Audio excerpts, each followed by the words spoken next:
Right, we are starting off our little mini unit on decimals with ordering and comparing decimals. So some important things that we're going to lean on, things that we already have tucked away in our brain. When we compare decimals, we are simply comparing place values. And to do that, there are some things that we can do to make it a little easier, a little bit more organized. We can line up the decimals to compare place value. So for example, we have 1 and 409 tenths, hundreds, thousands, 10,000. So we have 1 and 409 10,000s versus 1 and 9 hundredths. A lot of kiddos, when they first start comparing decimals, will say that this number must be bigger because it has, well, more numbers, more digits. But we're comparing place values. So a way for us to do just that is to line up our decimals. Gonna 1 and 9 hundredths. And then what do you think we can fill in with over here? Those placeholder zeros. Fill those in with some placeholder zeros. So if we're comparing place value, well, they both have a 1 in the ones place, so there, no one wins. They both have a 0 in the tenths place. No one wins. But now, if we look at the hundredths place, well, what's bigger, 4 or 9? 9 is going to be bigger. So we don't have to just eyeball it. We can have a concrete way to compare them. So if we look at it even a slightly different way, we have 409 versus 900, right? 900 is bigger. So even though this one has more digits, more numbers, it does not have a bigger value. Our 1 and 9 hundredths actually has a bigger value. All right, let's take a peek at this one. 2 and 308 thousandths versus 2 and 8 tenths. Again, a lot of kiddos would immediately say that this first number has to be bigger because it has more digits, more numbers. But we know that we need to focus on the place value, which one has an actual bigger value. So take a second, line up your decimals. Right? This is when you can really turn your notebook paper sideways and use those vertical columns to help organize your work. Fill in with some placeholder zeros. And now, well, our wholes are the same, so no one wins there.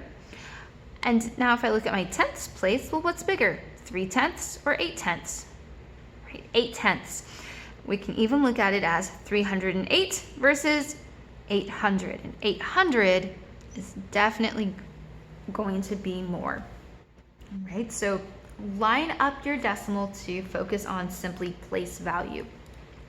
We can do the same if we're being asked to order a string of numbers from least to greatest. So I'm going to use a red pen to hopefully make it a little bit more obvious where their place values are. And I am just going to fill them in. So 7 thousandths and then 7 hundredths. Okay. Fill it in with those placeholder zeros so that they all have the same place value. Okay, they all have the same whole number. And now I think it makes it a lot more visual and a little easier to understand because now I'm just comparing 700 versus 7 versus 70. Well, what's the smallest out of that? 7 thousandths, right? It has the most digits, but it has the smallest value in this case. Our next smallest, well, 700 versus 70, definitely 70. And then our biggest is just simply 7 tenths. But again, lining up the decimal and making their place values the same can be a lot easier to see what's going on. Okay, and we're going to use that same notion of place value and focusing on place value when we add and subtract decimals. We have a quick little 1, 2, 3, 4 step process, right? Line up your decimals, add any placeholder zeros like we did up here, zoom the decimal down into your answer, and then just add or subtract like normal. So we have 3 and 5 tenths plus 1 and 7 hundredths. So we've got our decimals lined up here for us already. We're going to add a placeholder 0. We're going to zoom the decimal down into our answer, and now we're just going to add like normal as our last step. So 0 plus 7 gives us 7, 5 plus 0 gives us 5, and then 3 plus 1 gives us 4. So our final answer, 4 and 57/100ths. Right, the step-by-step process. Now these down here are some for us to do together. So I'm going to write it a little bigger. 7 and 23/100ths plus 1 and 5/10ths. We lined up our decimals. We're going to add any placeholder zeros, zoom the decimal down into our answer so that we don't forget about it, and then just add like normal. 3 plus 0 is 3, 2 plus 5 is 7, and 1 plus 7 gives us 8. So 8 and 73/100ths. Okay. Same with our next one. I've got a decimal 2, 3, 4, 234 thousandths. And we have 0 wholes, so we can add that. Then I have plus 8. Well, it's a whole number, so sometimes can be a little tricky to remember where the decimal goes. I always like to just think about it like money. If I were to have $8, that would look like 8.00. So if that helps to think of it like money, go for it, do it. Right? And we can add one more placeholder 0, and then just add like normal. 4, 3, 2, and 8.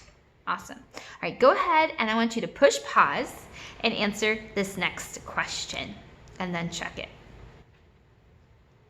Okay, so we're going to line up our decimals. 8 and 92/100ths minus, ooh, did you catch it? It was subtraction, minus 1,000. Okay. Lined up my decimals, add my placeholder 0, and then add or subtract like normal. We're subtracting, so I can't do 0 minus 1, so I'm going to borrow 1 from my neighbor and make that a 10, and now I can subtract.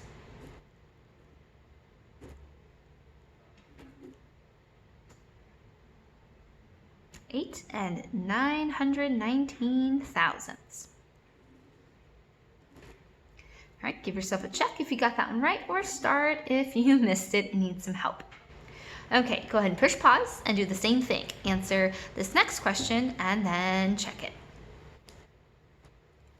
All right, 101, I'm gonna think about that like money. So if I were to think about it like money, it would look like 101 and 0 cents minus $1.05.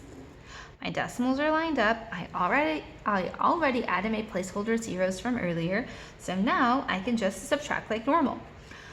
I can't do 0 minus 5, so I go to my neighbor who has nothing, go to my next neighbor who finally has something, 0.